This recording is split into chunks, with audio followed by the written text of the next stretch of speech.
Banyak sekali kesenangan nafsu itu. Dan di dunia ini tidak bisa melampiaskan kesenangannya nafsu kita. Saking banyaknya. Yang bisa memuaskan nafsu kita ini adalah surga. Tanya apa ya sama para laki-laki. Coba. Laki-laki yang sudah nikah pun masih punya kesenangan lagi. Nah, tambah lagi. Nah, gitu. Semua seperti itu.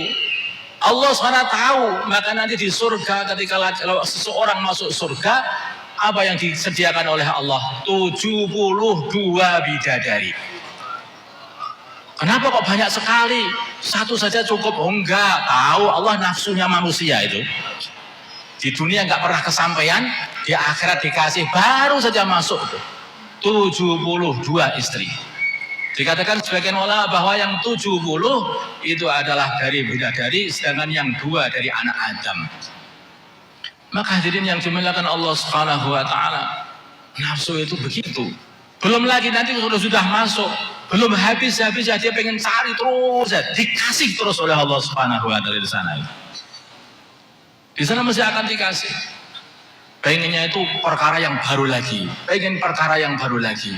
Maka di surga pun juga akan terus dirubah-rubah orang itu. Tambah hari tambah ganteng, tambah hari tambah ganteng. Yang perempuan juga tambah hari tambah cantik, tambah hari tambah cantik. Tidak ada habis-habisnya. Karena semua orang di dunia juga seperti itu. Gak ada orang pengen peyok wajahnya, gak ada. Semuanya pengen tambah ganteng. Sudah 70 tahun itu loh. Itu juga masih pengen ganteng lagi. Rambutnya dihitamkan, gigi palsu, ya dah. Macam-macam dengan cara supaya tambah ganteng, tambah cantik. Itu tidak dapat diraih di dunia, hanya bisa diraih di akhirat sana. Itu adalah untuk ahlul iman. Maka hadirin yang dimuliakan Allah Subhanahu wa taala. Jadi ayat pertama yang kita baca tadi, bahwa orang-orang yang mengatakan Rabbunallah, innal ladzina qalu Rabbunallah tsumma istaqamu, yang mengatakan Tuhan kami adalah Allah kemudian istiqamah, mereka ini artinya istiqamah Tuhanku Allah, bukan hanya Rabbunallah, Rabbunallah, Tuhanku Allah, Tuhanku Allah, Tuhanku Allah, bukan begitu. Maksudnya istiqomah, merasakan Tuhannya Allah, taat kepada perintah-perintah Allah, menjauhi larangan-larangan Allah 24 jam sampai mati. Itu nih, orang ahlu istiqomah yang seperti tidak berubah-ubah sampai mati. Maka hadirin yang dimuliakan Allah Subhanahu wa taala, kalau mati nanti para malaikat akan datang turun dari langit. Tatanazzalu alaihim al-malaikah. Apa yang dikatakan oleh para malaikat kepada mereka? La takhafu wa la tahzanu. Janganlah kalian semua khawatir, janganlah kalian semua susah. Jangan mengkhawatirkan perkara yang akan datang setelah mati itu. Sudah selesai semuanya, surga yang menanti kamu. Jangan menyusahkan orang-orang yang kamu tinggal. Mereka semua akan dipelihara oleh Allah Subhanahu wa taala. Langsung para malaikat mengatakan wa absyiru bil jannati allati kuntum tu'adun. Terimalah kabar gembira dengan dikasih surga, dengan masuk surga yang dulunya pancen kalian dijanjikan untuk memasukinya. Maka hadirin yang dimuliakan Allah Subhanahu wa taala, kenapa para malaikat mengatakan la takhafu, jangan khawatir? Karena ahlul istiqomah itu adalah orang-orang yang selama di dunia ini selalu khawatir. Maka para sahabat selalu khawatir. Khawatir apa? Khawatir kalau imannya itu sampai dicopot. Karena orang tidak tahu. Iman adalah nikmat yang tertinggi dari Allah Subhanahu wa taala. Tapi kadang-kadang kalau orang itu pernah salah atau apa, bisa jadi dicopot oleh Allah Subhanahu wa taala iman.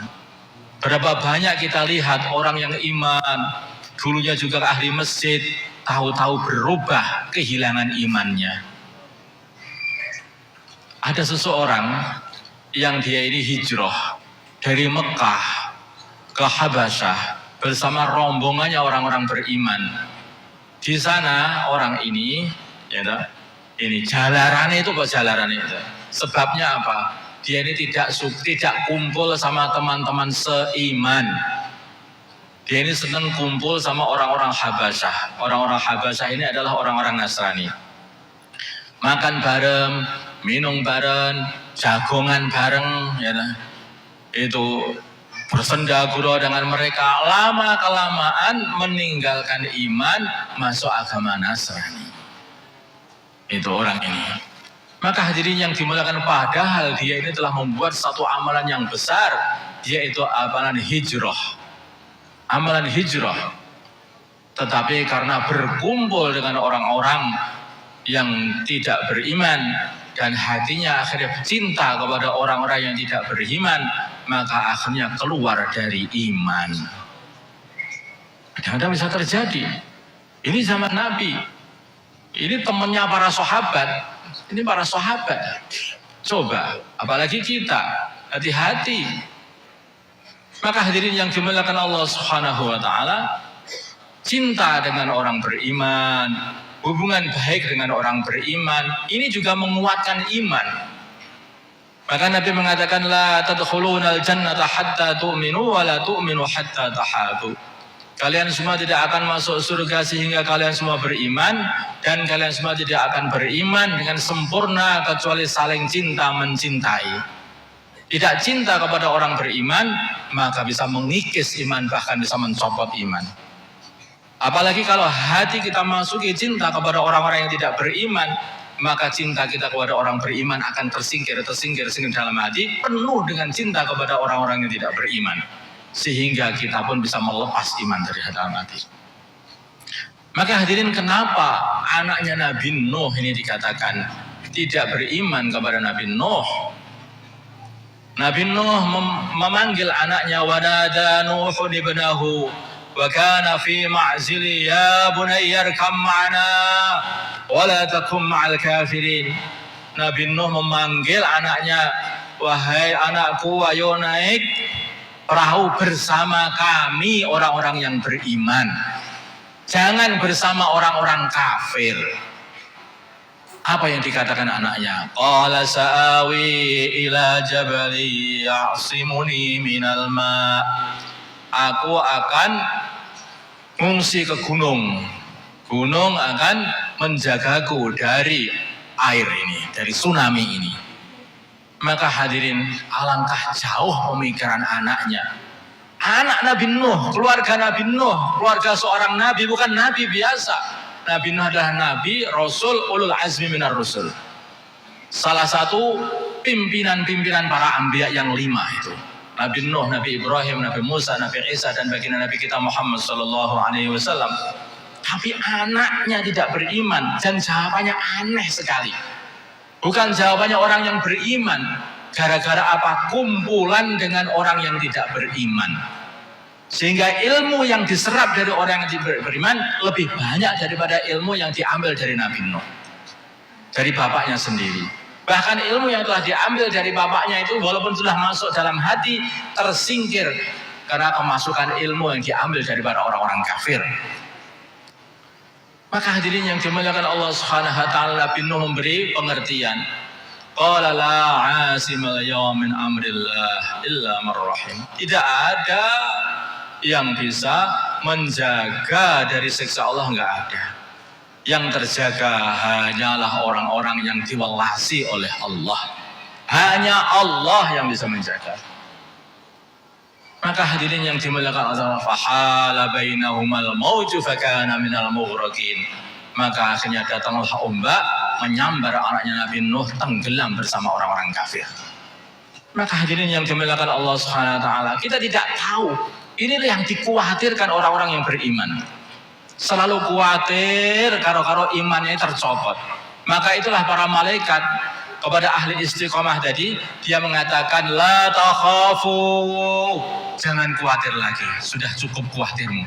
Ketika di dunia kamu memang khawatir, tapi sekarang sudah di akhirat, sudah mati, kamu tidak perlu khawatir, sudah tutup, kamu mati dalam keadaan husnul khatimah, surga. Wa abshiru bil jannati allati kuntum tu'adun, masuk surga sana. Udah.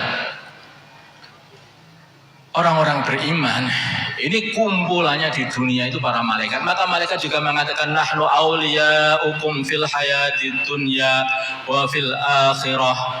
Walakum fiha ma tashtahi anfusukum walakum fiha ma tad'un nuzulan min ghafurir rahim. Kami ini kalian atau pembela kalian ketika di dunia ataupun di akhirat. Para malaikat selalu mendoakan orang-orang yang beriman. Orang beriman itu selesai sholat, waktu sholat ketika mengatakan amin. Kalau aminnya bareng sama aminnya para malaikat, maka doa-doanya dikabulkan oleh Allah. Kalau kita salam, assalamualaikum warahmatullahi. Assalamualaikum warahmatullahi. Itu apa? Siapa yang kita salami? Bukan hanya orang kanan kiri kita saja, tapi juga para malaikat yang ada kanan di kiri kita. Selalu berhubungan dengan para malaikat, orang-orang yang beriman ini. Bukan hanya itu saja, orang yang beriman ketika sholat tidak beraknya, maka para malaikat akan mendoakan maghfirah selalu. Maka kalau habis sholat, jangan beranjak di tempat itu. Buat amalan, biar terus didoakan para malaikat panjang-panjang. Nahnu awliyaukum fil hayatid dunya. Mereka orang-orang beriman ketika mereka berjuang, maka malaikat akan datang untuk membantu perjuangan orang-orang yang beriman. Apa yang terjadi dengan orang-orang beriman ketika berjuang di Badar? Maka hadirin yang dimuliakan, berbondong-bondong malaikat datang untuk membantu orang-orang beriman pada perang Badar. Hadirin, datang 1000 malaikat. Datang 3000 malaikat, datang pasukan khusus dari para malaikat 5000 malaikat. Padahal satu malaikat itu sudah cukup sebetulnya untuk nempeleng semua 1000 pasukan kafir selesai. Habis. Tapi kenapa Allah mengirimkan banyak malaikat? Penghormatan untuk seluruh orang-orang yang beriman. Sudah selesai. Para malaikat senang sekali kepada orang-orang yang beriman. Maka ada seorang sahabat juga, dia namanya Sayyidina Imran ibn Husain. Sayyidina Imran ibn Husain ini selama beliau ini sakit, maka beliau mengatakan selama aku sakit, aku dengar pembicaraannya para malaikat. Saya lihat, saya dengar pembicaraan malaikat di sekitar saya itu. Nampak, didengar. Bagaimana ya? Para malaikat itu senang dengan orang-orang yang beriman. Selalu senang pada orang yang beriman. Bahkan para malaikat ini, kalau ada orang yang beriman beramal buruk, ada 2 malaikat yang menjaga manusia. Raqib Atid. 2 malaikat ini, ada malaikat pencatat amalan baik, ada pencatat amalan buruk. Dan amirnya ini adalah malaikat pencatat amalan baik. Bila nanti orang beriman amal baik, maka akan ditulis kebaikan. Bahkan akan dilipat gandakan minimalnya 10 kali lipat nanti. Tapi kalau orang beriman ini sampai amal keburukan, maka ini malaikat bagian mencatat amalan buruk, belum berani mencatat. Masih tanya sama amirnya, dicatat apa enggak? Tunggu dulu, jangan dicatat dulu. Loh kok ditunggu? Tunggu dulu sebentar, mungkin nanti dia tobat. Ditunggu gak tobat-tobat, sudah catat, baru dicatat. Maka hadirin kalau habis amal buruk dan cepat-cepat istighfar, mumpung belum dicatat sama malaikat. Maka hadirin yang dimuliakan, begitulah para sahabat juga begitu. Kalau mereka baru amal yang sekiranya amalnya itu merugikan diri, amalan buruk, maka mereka langsung menggantinya dengan amalan yang baik, menambalnya dengan amalan yang baik. Innal hasanat yudhibnas sayyiat. Kebaikan-kebaikan itu akan menghapus keburukan, menghapus dosa. Maka hadirin yang dimuliakan Allah Subhanahu wa taala, tetapi semua amalan-amalan ini mungkin bagi orang yang belum terbiasa akan susah sekali. Bagaimana caranya bisa amal sampai 24 jam? Bagaimana aku selalu menjaga imanku selalu dalam kondisi sempurna sampai akhir hayat? Hadirin, baginda Nabi kita Muhammad sallallahu alaihi wasallam paham benar mengenai ini. Semakin banyak orang Islam itu kumpul dengan saudara Islamnya, maka itu pun juga akan mengokohkan iman. Maka Abdullah bin Rawaha selalu mengajak teman-temannya, hayya bina nu'min bi rabbina sa'ah. Sini, duduk iman kepada Allah beberapa saat. Buat mudzakarah iman, biar tambah kenceng imannya. Itu amalannya para sahabat dulu. Begitu. Amalan para sahabat, jagongan mengenai iman biar tambah kenceng imannya, biar tambah kokoh. Bertemu dengan orang yang beriman untuk melakukan sholat, untuk melakukan zikir, untuk mendengarkan nasihat-nasihat, atau untuk membaca Al-Quran, semua untuk mengingati Allah, itu juga akan menguatkan iman. Maka hadirin yang dimuliakan, maka itulah penting sekali mewujudkan perkumpulannya orang yang beriman. Maka itulah baginda Nabi kita Muhammad sallallahu alaihi wasallam ketika beliau sudah meninggalkan Masjidil Haram. Masjidil Haram ditinggalkan baginda Nabi, kemudian beliau menuju ke Yasrib, dulu namanya Madinah Yasrib, menuju ke Madinah Al-Munawwarah. Belum sampai Madinah, sampai Masjid Quba, maka beliau istirahat di sana. Yang dibuat apa? Beliau yaitu membangun masjid. Di Kuba sana membangun masjid. Awal masjid dibangun oleh baginda Nabi Muhammad SAW. Kok masjid? Kenapa membangun masjid? Loh, dengan masjid inilah umat Islam akan bisa berkumpul. Dengan masjid inilah umat Islam bisa menguatkan amalan. Dengan masjid inilah umat Islam dengan mengokohkan iman. Dengan masjid inilah umat Islam akan kerjasama untuk memperjuangkan agama. Jadi masjid itu fungsinya seperti itu. Dengan masjid juga lah umat Islam akan berkhidmat kepada masyarakat sekitarnya. Maka hadirin yang dimuliakan Allah SWT, kalau orang dakwah mengatakan dakwah, ta'lim wa ta'alum, zikir, ibadah, khidmat, semua harus diwujudkan di dalam masjid-masjid orang Islam. Maka hadirin, terus kemudian datang lagi ke Madinah. Begitu datang ke Madinah, beliau bukan memikirkan rumah. Urusan tinggal di mana itu tidak penting, tetapi yang difikirkan adalah masjidnya nanti di mana, kapan dibangun, di mana dibangun. Itu yang dipikir baginda Nabi. Pertama kali yang difikirkan juga membangun Masjid Nabawi pula. Penting perkumpulan orang Islam. Maka itulah baginda Nabi Muhammad SAW membuat sunnah, yaitu sholat berjamaah. Dan beliau betul-betul mementingkan dalam sholat berjamaah. Bukan hanya itu saja, urusan shaf sholat pun beliau betul-betul meluruskan shaf. Beliau mengatakan luruskan shaf, jangan maju mundur. Maka akhirnya hati kalian akhir pada ikhtilaf. Jangan ikhtilaf, jangan bengkok. Kalau bengkok nanti hati kalian jadi sama bengkok dengan temannya, tidak akur.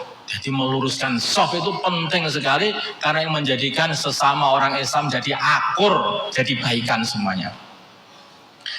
Maka hadirin yang dimuliakan Allah, bukan sehari, bukan seminggu sekali, bukan sehari sekali, tidak. Sehari 5 kali para sahabat diajari untuk menghidupkan sunnah sholat berjamaah. Sholat berjamaah.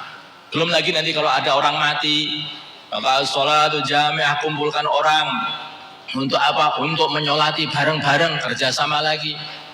Belum lagi nanti kalau baginda Nabi pengen memberi wejangan-wejangan kepada para sahabat, maka mengumpulkan para sahabat, kasih wejangan-wejangan. Maka hadirin, masjidlah pusat untuk taklim, masjid pusat untuk ibadah, masjid pusat untuk dakwah. Dijadikan seperti itu oleh baginda Nabi Muhammad SAW. Baginda Nabi keluar dari rumah beliau, maka beliau dapati apa yang dibuat oleh para sahabat. Biar kita bisa membayangkan yang dibuat para sahabat di masjid dulu itu apa. Yang dibuat oleh para sahabat adalah ketika Nabi keluar ada 2 halaqah. Ada halaqah taklim, ada halaqah zikir. Coba, Masya Allah, Nabi mengatakan ini 2 halaqah ini adalah 2 halaqah yang dicintai oleh Allah. halaqah ta'lim dan halaqah zikir. Ini dua halaqah yang dicintai oleh Allah SWT. Aku pengen ikut bergabung juga, tapi aku tak bergabung sama halaqah ta'lim saja, karena aku ini pengajar, sehingga Nabi ngajarkan ilmu di halaqah ta'lim. Innama bu'istu mu'allima, kata beliau, aku ini diutus untuk ngajar, maka aku tak ngajar sekarang. Maka hadirin, begitu kehidupan para sahabat. Bila mana beliau, baginda Nabi Muhammad habis ngajar, maka para sahabat akan membuat halaqah-halaqah lagi, yaitu halaqah mudzakarah. Sering dibuat halaqah mudzakarah oleh Abdullah bin Umar, putra Sayyidina Umar radhiyallahu taala. Ini kehidupan masjid Nabawi zaman semono, zaman dulu sudah ada begitu.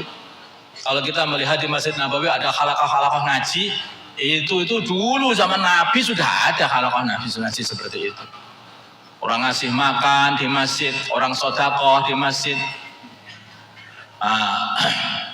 Maka ada seorang sahabat, dia ini bersedekah. Kalau sedekah di masjid pula, ada orang sholat dikasih duit. Dikasih duit, ditaruh dekatnya, pergi, tidak pengen diketahui siapa yang ngasih. Dari belakang, kasih begitu saja. Begitu caranya para sahabat ngasih. Masjid pun dibuat untuk ngasih orang. Ini ada orang dikasih. Ini tempatnya. Tempat amal. Masjid dijadikan tempat amal oleh para sahabat radhiyallahu anhu. Kalau sampai nanti malam-malam gelap gulita, hujan-hujan, mereka malah berbondong-bondong ke masjid. Tahu-tahu kenapa kok berbondong-bondong masjid? Saya pikir hujan-hujan, gelap gulita, kayak seperti ini takutnya masjidnya kosong nanti. Sama berbondong-bondong. Mereka nggak rela kalau masjid sampai kosong. Masjid mesti harus ada orangnya. Itu kehidupan mereka. Maka hadirin yang dimuliakan Allah Subhanahu dari masjid inilah baginda Nabi Muhammad SAW menjadikan Madinah menjadi Madinah Al-Munawwarah. Seumpama tidak ada masjidnya di Madinah, maka Madinah nggak jadi Madinah Munawwarah. Karena pusat agama di Madinah itu yang Masjid Nabawi itu. Dan disitulah baginda Nabi Muhammad SAW tinggal. Dan situ pula baginda Nabi mentarbiyah sahabat-sahabatnya. Di situ pula baginda Nabi mengirimkan jamaah-jamaah ke seluruh dunia. Jamaah-jamaah ke seluruh dunia dikeluarkan baginda Nabi dari Masjid Nabawi. Maka hadirin jamaah dikeluarkan oleh baginda Nabi Muhammad SAW. Datang khususi ke Raja Persia, datang khususi ke Raja Romawi, ke Mesir, ke Najasyi, ke Ethiopia, ke Mesir, ke segala penjuru dunia didatangi semuanya oleh baginda Nabi Muhammad SAW. Kirim utusan-utusan untuk menyebarkan agama. Maka hadirin yang dimuliakan Allah Subhanahu wa taala, kalau masjid kita hidupkan seperti masjid baginda Nabi Muhammad SAW, maka barokah yang diturunkan Allah kepada Masjid Nabawi pada zaman baginda Nabi pun juga akan diturunkan oleh Allah pada zaman kita di masjid kita ini. Insyaallah kita niat amal, Pak. Insyaallah ya. Kita harus belajar ini bagaimana cara menghidupkan masjid. Cara menghidupkan masjid itu bagaimana? Hadirin di sana, di negeri India, di sana itu sudah ada orang yang sudah, para ulama yang sudah puluhan tahun bahkan sudah hampir 100 tahun mempelajari urusan tata cara menghidupkan masjid. Bahkan mereka ini sudah bisa menghidupkan masjid ke seluruh dunia. Masjid-masjid dibuat program untuk bagaimana masjid bisa hidup, bagaimana orang kampungnya 100% sholatnya itu sholat di masjid. Sholat di masjid. Mereka sudah berhasil. Maka bagaimana kita niatkan usaha kita bisa keluar jalannya Allah Subhanahu wa taala ke sana untuk belajar menghidupkan masjid. Supaya nanti diri kita ini terjaga imannya, anak-anak kita terjaga imannya, ahli kampung kita terjaga imannya. Bukan hanya itu saja, kerukunan umat pun juga akan terjaga. Karena di antara fadilah, di antara kelebihan menghidupkan masjid dan menghidupkan iman, ini adalah merukunkan umat. Dulu baginda Nabi kita Muhammad SAW, beliau pernah berpesan kepada orang-orang Mekah. Beliau mengatakan bahwa wahai orang-orang Mekah, katakanlah la ilaha illallah. Maka kalian akan dapat menyatukan seluruh orang Arab, seluruh kabilah-kabilah Arab kalian dapat satukan, baikan semuanya, tidak berantem. Dan kalian akan dapat menundukkan orang-orang Ajam sehingga jadi teman-teman kalian. Ini orang-orang Mekah itu mentertawakan baginda Nabi. Bagaimana kita ini harus menyembah satu Tuhan, apalagi satu Tuhan. Apa yang Tuhan kami ini sudah banyak nggak bisa menyatukan orang Arab, lah kok Tuhan satu bisa menyatukan orang Arab, apa ya bisa. Mereka nggak percaya dengan baginda Nabi. Tetapi ketika baginda Nabi sudah mempraktekkan di Madinah Al-Munawwarah, maka apa yang dikatakan baginda Nabi adalah benar apa adanya, betul apa adanya. Di Madinah ketika orang-orang Madinah, yaitu suku Aus dan Khazraj yang telah berantem selama 120 tahun, didatangi ustadz-ustadz dari Madinah, di antara Sayyidina Mus'ab bin Umair, datang ke sana untuk mendakwahkan agama. Apa yang terjadi? Berubah seketika. 120 tahun berantem. Dan permusuhan ini diwariskan kepada anaknya, kepada cucunya, kepada mereka semuanya jadi baikan, menjadi saudara. Maka itulah ketika baginda Nabi datang ke Madinah, baru datang ke Madinah sudah disambut rakyat Madinah. Tala'al badru alaina min saniyatil wada'. Sampai sekarang lagunya masih diucapkan orang zaman sekarang. Itu adalah syairnya orang-orang Madinah ketika menyambut baginda Nabi Muhammad SAW. Maka hadirin yang dimuliakan Allah Subhanahu wa taala, agama kita amalkan, maka kerukunan akan datang. Kok mengamalkan agama tambah berantem, salah ngamalkannya itu. Makanya kalau sama berantem kok masih salah, kenapa? Oh, itu kelihatannya ada satu jurus yang ditinggalkan. Jurusnya apa? Idfa' billati hiya ahsan فَإِذَا الَّذِي بَيْنَكَ وَبَيْنَهُ عَدَاوَةٌ كَأَنَّهُ وَلِيٌّ حَمِيمٌ. Kalau dibuat buruk kepada diri kita, maka kita ganti balas dengan kebaikan. Maka orang yang asal antara kita dan orang itu bermusuhan akan berubah nanti. Jadi pembela-bela kita akan jadi teman akrab kita, kekasih-kasih kita. Insyaallah ya. Nah ini asal amal agama dengan ikram dan dengan baik, selalu membalas dengan kebaikan, mesti akan berubah. Semua permusuhan akan berubah dengan yaitu mahabbah. Dan ketika mahabbah menguat, akan menguatlah iman. Kalau iman sudah menguat, masuk surga semuanya. Nah, seperti itu. Maka buatlah mahabbah biasakan kita. Di antara caranya supaya kita mendatangkan mahabbah dengan orang iman, yaitu dengan ifsa'us salam. Awala adullukum ala syai'in idza fa'altumuhu tahabbtum afsus salama bainakum. Tidakkah kalian mau aku tunjukkan satu amalan, bila mana kalian amalkan amalan ini, maka kalian akan saling cinta mencintai, yaitu menyebarkan salam. Dalam riwayat Daruqutni mengatakan afsus salam kay ta'alu. Sebarkanlah salam supaya kalian itu unggul, menang. Pengen menang umat Islam, buatlah salam. Sebarkan salam ke seluruh umat Islam. Kalau sudah ada salam, umat Islam akan bersatu. Kalau bersatu, iman meningkat. Kalau iman meningkat, menang sudah. Umat Islam bersatu, saling cinta mencintai, semua sudah mesti menang. Kenapa umat Islam jadi hina? Kenapa umat Islam jadi rendah? Dikarenakan satu sama lain saling berantem. Wa idza tasabat ummati saqatat min ainillah. Bila mana umatku sudah saling caci mencaci, maka akan jatuh dari pandangan Allah, tidak disayangi Gusti Allah lagi. Itulah gara-gara ini. Kenapa jadi kalah? Karena caci mencaci satu sama lain. Sebaliknya kalau terjadi mahabbah antar umat Islam, maka akan menjadi kuat iman masuk surga. Insyaallah nggih. Nah, maka hadirin, siapa yang menyediakan waktunya itu 4 bulan, 40 hari dalam negeri atau luar negeri, belajar iman, belajar mencintai saudara Islam untuk menguatkan iman kita dan kita bawa iman kita sampai mati. Sehingga kita mati dalam keadaan kesempurnaan iman. Monggo, silakan Pak, monggo. Yang mau ke negeri jauh, monggo silakan. Sekalian, tadi panitia rencana jemaah-jemaah yang akan berangkat negeri jauh musafahah, tapi nampaknya keadaan tidak memungkinkan.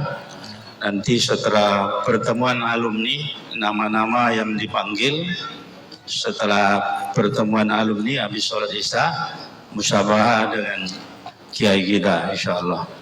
Jemaah yang pertama rute Mekah Madinah 4 bulan, Bapak Abdul Rahim, Bapak Alimuddin, Bapak Amrullah, Bapak Muhammad Arif, Bapak Umar, Bapak Suwardi. Boleh Pak ya? Berdiri di tempat nanti setelah pertemuan alumni habis sholat isya kita musafahah.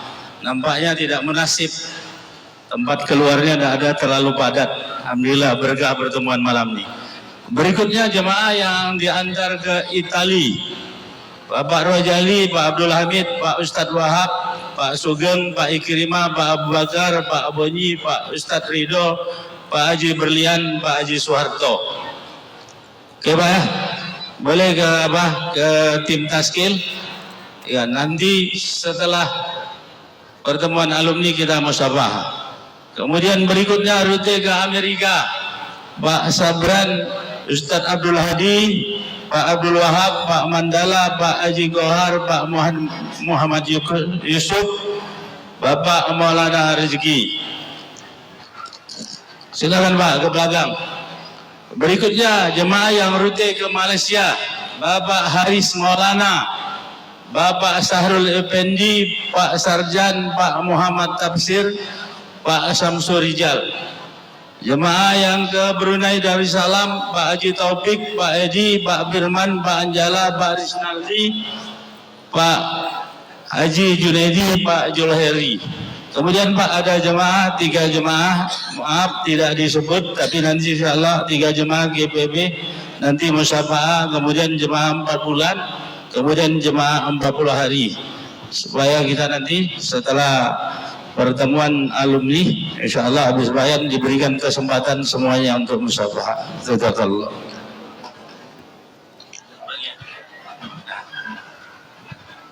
Berdoa sama-sama.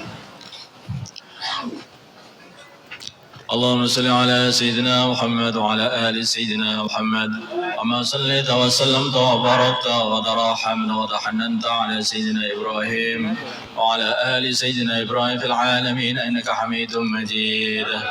اللهم لك الحمد كله ولك الملك كله وبيدك الخير كله وإليك يرجع الأمر كله سره وعلانيته. اغفر لنا ما مضى من ذنوبنا واعصمنا فيما بقي من عمرنا وارزقنا أعمالا طاهرة زاكية ترضى بها عنا وتب علينا إنك أنت التواب الرحيم وتب علينا إنك أنت التواب الرحيم. يا أول الأولين يا آخر الآخرين يا ذا القوة المتين يا راحم المساكين يا أرحم الراحمين. نسألك إيمانا كاملا ويقينا صادقا وقلبا خاشعا وعملا متقبلا وخلقا مستقيما وعلما نافعا وذرية طيبة وشفاء من كل داء. اللهم اهدنا واهد أمراءنا وزعماءنا وعلماءنا وعوام المسلمين أجمعين واجعلنا سببا لمن اهتدى. اللهم ردنا ورد المسلمين جميعا إلى دينهم ردا جميلا. اللهم اجعل المسلمين متآلفين متناصرين متحابين. اللهم اجعل المسلمين متآلفين متناصرين متحابين منصورين مقبولين على أحياء دينك القويم، واجعلهم يدا واحدة على الكافرين. اللهم سلمنا وسلم المسلمين من مضلات الفتن. اللهم سلمنا وسلم المسلمين من مضلات الفتن. سلمنا وإياهم من الفتن والإحن والمحن. اللهم أعز الإسلام والمسلمين وأذل الشرك والمشركين ودمر أعداء الدين. اللهم انصر المجاهدين في سبيلك في كل مكان. اللهم انصر الداعين إليك في كل مكان. اللهم انصر المسلمين المستضعفين في كل مكان. اللهم انصرهم نصرا عزيزا وافتح لهم فتحا قريبا. اللهم أيدهم بتأييد من عندك. اللهم اجعل لهم من كل ضيق فرجا. اللهم احفظهم من بين أيديهم ومن خلفهم وعن أيمانهم وعن شمائلهم ومن فوقهم ومن تحت أرجلهم، ونعيذهم بك من أن يغتالوا من تحتهم.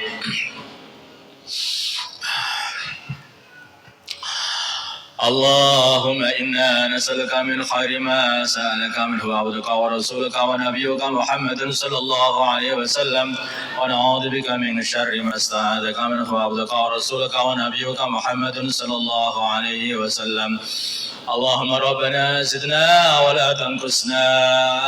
اللهم ربنا زدنا ولا تنقصنا، وأكرمنا ولا تهنا، واسترنا ولا تفضحنا، وآثرنا ولا تؤثر علينا، وامكر لنا ولا تمكر علينا، وكن لنا ولا تكن علينا. إليك ربي فحببنا، وفي أنفسنا لك ربي فدللنا، وفي أعين الناس فعظمنا، ومن سيء الأخلاق فجنبنا، وإلى صالح الأعمال فوفقنا، وعلى الأعداء أعدائك أعداء الإسلام فانصرنا. اللهم إنا نسألك الصحة والعافية وحسن التدبير وحسن الخلق وحسن الخاتمة.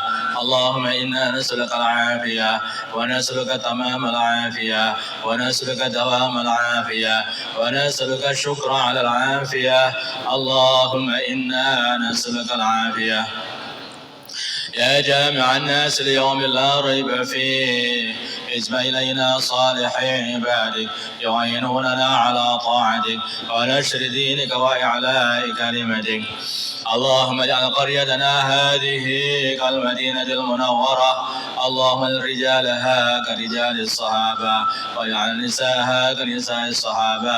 اللهم رجالها صالحين نساءها صالحات. اللهم أضف فساقها كما أضفت الملح في الماء. اللهم أضف فساقها كما أضفت الملح في الماء. اللهم إنا نعوذ بك من الهم والحزن، ونعوذ بك من العجز والكسل، ونعوذ بك من الجبن والبخل، ونعوذ بك من عدل الداء ومن شماتة الأعداء، ونعوذ بك من الجنون، ونعوذ بك من الجذام، ونعوذ بك من سيء الأسقام، ونعوذ بك من غلبة الدين وقهر الرجال. أنت المستعان، عليك البلاغ، لا حول ولا قوة إلا بالله العلي العظيم. ربنا آتنا في الدنيا حسنة وفي الآخرة حسنة وقنا عذاب النار. وصلى الله على سيدنا محمد النبي الأمي وعلى آله وصحبه وسلم. الحمد لله رب العالمين. Insyaallah kita perlu musafaha.